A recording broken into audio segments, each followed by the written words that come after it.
Flames devour the skyline. The air burns. Screams rise from the streets of Nishapoa, a city once called the Crown of Persia. By nightfall it will begin. 750,000 people, men, women, children, even animals, all erased. The year is 1221. And what's happening here is not war, it's revenge. One era, one death. One man's fury turned into the most terrifying massacre you've never heard of. His name was Genghis Khan. To some, a unifier. To others, a monster. But the truth is far more human, and far more horrifying. This is the story of how a single act of defiance brought down an empire's wrath. The story of grief, loyalty, and the price of vengeance. If you think you know the Mongols, think again. Because history doesn't whisper their truth, it screams it. Like, subscribe, and stay with this story. You will not forget it. Before the fires of Nishapur, before the pyramids of skulls, there was a boy. His name was Temujin. He was not born a conqueror. He was born hungry. The Mongolian steppe where he opened his eyes was a vast ocean of grass and silence. In winter, the air froze solid. In summer, it shimmered with heat. There were no walls, no kings, no safety, only tribes at war with the wind on with each other. Life was a coin test each morning against the horizon. Temujin's father was a minor chief who dreamed of uniting the tribes. One night, rival clans offered him a feast and poisoned his drink. He died before the boy's eyes. The next morning, the family's allies turned their backs. His clan abandoned the widow and her children to starve. Temujin was 9 years old when he learned that loyalty, the thing his father had trusted most, could vanish overnight. He watched his mother dig roots from frozen ground, her fingers bleeding from the frost. His younger brothers cried for food. There were no friends, no tribe, no future, only the certainty that survival would demand something ruthless. He grew silent. He studied the patterns of the sky, the way storms built and broke. He saw that power came not from strength alone, but from control of hunger, of fear, of men. When his half-brother stole food from the family, Temujin took an arrow and ended his life.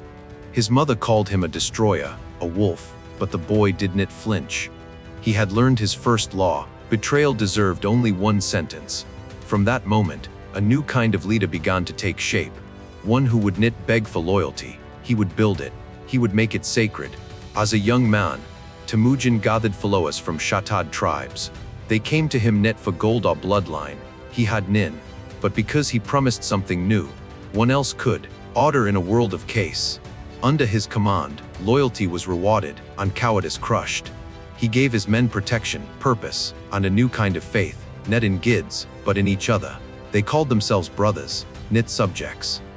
He bound them with an oath that would echo through centuries: if you betray your word, you and all your blood will vanish. Out of this, he forged the Yasa, the great law.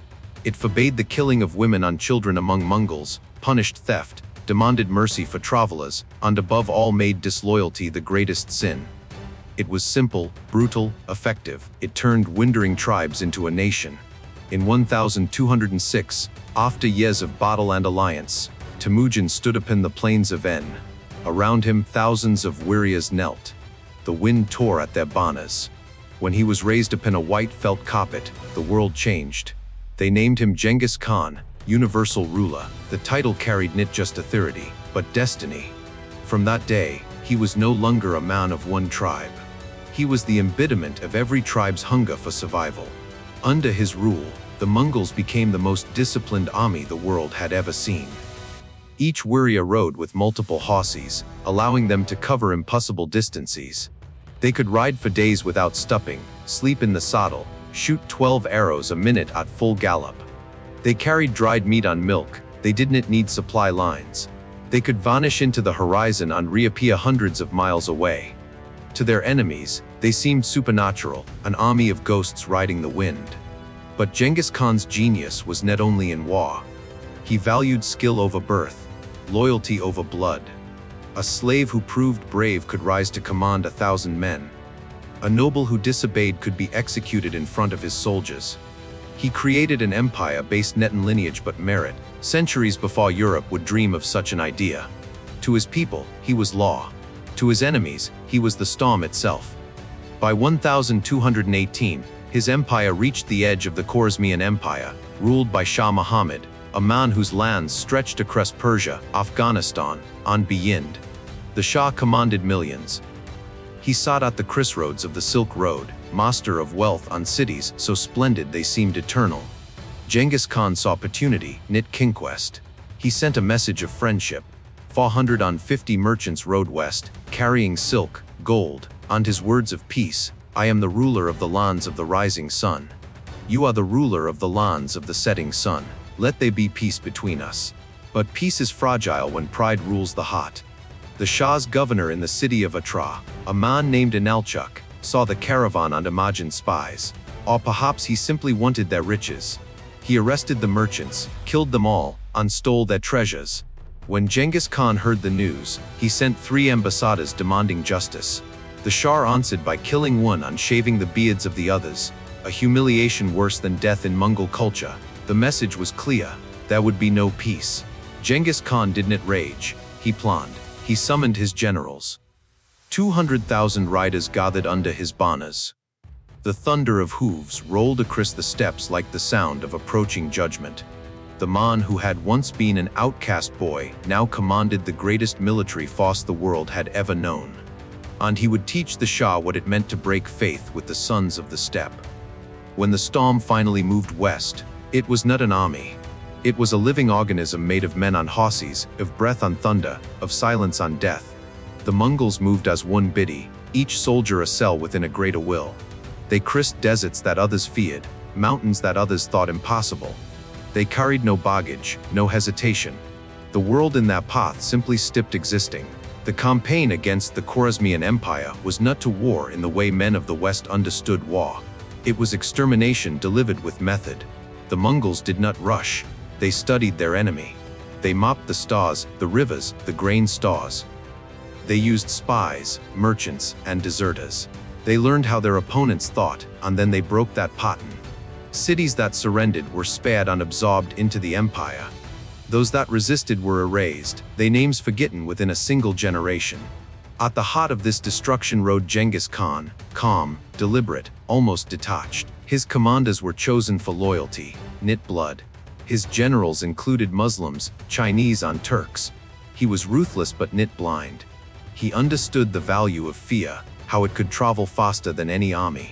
Refugees from conquered cities were forced to flee toward the next target, carrying stories of horror that would paralyze resistance before the first arrow was loosed. When the capital of the Shah's empire, Samarkand, fell in just 5 days, its people learned that walls were useless against wind.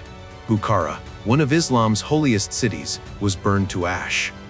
In its great mosque, Genghis Khan stood up in the pulpit and said to the terrified crowd, "If you had not committed great sins, God would not have sent a punishment like me upon you." His words carried across the centuries. Among his closest commanders was Tukwacha, called the Arrow. He was young, fearless, and utterly devoted to the Khan.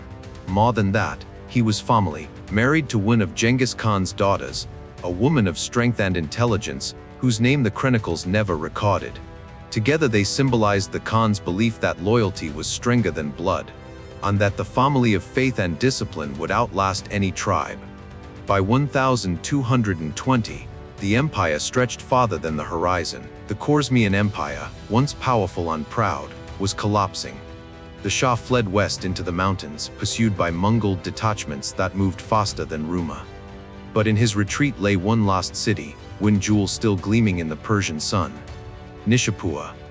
It was a city of light, a place where merchants and scholars walked the same streets, where astronomers studied the stars from domed observatories, where poets wrote verses that would outlive kings. It had stood for centuries as a center of learning and art. Its people had heard of the Mongols, but they believed that their surrender would protect them. Tekwacha was sent to take the city. The siege was brief. The people opened their gates, offered tribute, and bowed before the Mongol banners. The general spared them. He left a small garrison to maintain order on Road N, confident that peace had been secured. But peace, like life, was fragile under empire. Months passed. Genghis Khan chased the fleeing Shah across mountains and deserts. Rumors began to spread across Persia that the great conqueror had been defeated. The citizens of Nishapur, encouraged by local nobles and exiled soldiers, began to believe those rumors. They told themselves that the Mongols were mortal, that they Gids had abandoned them. Rebellion bloomed like wildfire. The people of Nishipoa killed the Mongol garrison. They dragged their biddies through the streets. The air filled with the sound of celebration, if freedom reclaimed. From the city walls, archers watched the empty horizon and felt brave for the first time in months. And then, fate intervened. A single arrow, loosed by Han's lust to history, flew from the battlements. It found a gap in Tukwach armor as he returned to restore order. The shaft struck his chest. The man known as the arrow fell from his horse. He tried to rise, to draw breath, to give command, but blood filled his mouth. The dust of Nishipoa darkened beneath him. Within moments, the general was dead. When word reached Genghis Khan, he didn't shout. He didn't curse. He said nothing at all. Witnesses described his silence as heavier than anger. He sat still for a long time. Then he spoke one sentence that would erase a city. Erase it from the earth. The order passed through the ranks like a whisper from Gid. To his generals, it was more than vengeance, it was law. In the world of the Mongols, betrayal of the Khan's family was not merely rebellion, it was blasphemy. The punishment would be complete annihilation. In the spring of 1221, the Khan's youngest son, Tulyui, rode toward Nishipoa with a host of warriors. Beside him rode Tukucha's widow, the Khan's own daughter. She had demanded the right to witness the city's destruction herself. To her, this was no campaign. It was a funeral. The Mongols surrounded Nishipoa in silence. No messenger was sent. No terms of surrender were offered. The people watched from their walls, waiting for demands that never came. They saw the riders lining the horizon, thousands upon thousands of them, their armor glinting beneath the sun. And still, no one spoke. At dawn, the first horn sounded. The siege had begun. The dawn that broke over Nishipoa was thin and gray, a hesitant light that revealed the outlines of the Mongol army surrounding the city. From the walls, the citizens could see them clearly for the first time, an ocean of riders stretching from one horizon to the other, unmoving, silent, as if coved from the earth itself. The sight stole breath from the living. The people prayed in whispers, their voices trembling as the wind carried dust through the gates that would soon fall. Inside the Mongol camp, Genghis Khan's daughter sat beside her brother Tulyui. She was veiled, her face unreadable. In her hands she held a small piece of cloth, embroidered with her husband's name. It was all that remained of Tukwach. For days she had said little, but her silence carried the weight of command. She had come not only to witness the destruction of Nishipoa, but to ensure that no soul within it would live to remember her grief. When the sun reached its highest point, the Mongol horns sounded. The earth seemed to shudder beneath the first charge. Waves of riders thundered toward the walls. Arrows filled the air, blackening the sky. The defenders answered with catapults on stones, their cries echoing against the mountains. But the Mongols were patient. They had studied the city's defenses. They had brought engineers, ladders, and siege towers taken from the cities of the east. They advanced without hesitation, step by step, hour by hour, until the outer gates splintered beneath their weight. For 4 days, the siege consumed Nishipoa. The people fought with desperation, knowing what awaited them if they failed. Every alley became a battlefield, every rooftop a final stand. Smoke choked the air, the streets were slick with blood. When the last gate fell, the Mongols pawed through like water through a broken dam. The killing began. The order was simple: leave nothing alive. Men, women, children, animals, none would be spared. It was net rage. It was duty.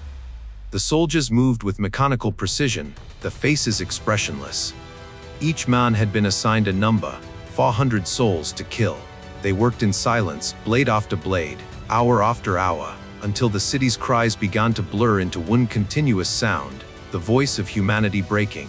Mothers clutched their infants as soldiers dragged them away. Fathers threw themselves into the flames rather than be taken.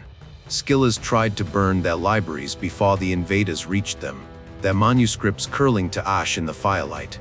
In the marketplace, the blood ran ankle deep, mixing with the spilled spices on silks that had once made Nishipoa wealthy.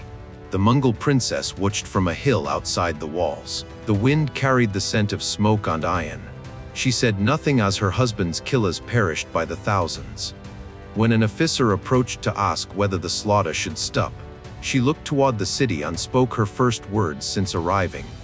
"Knit until every living thing is gin." The soldiers obeyed. They moved through the ruins methodically, searching for anyone who had escaped.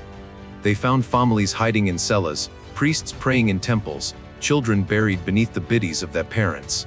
They killed them all. When night fell, the glow of the fires could be seen for miles.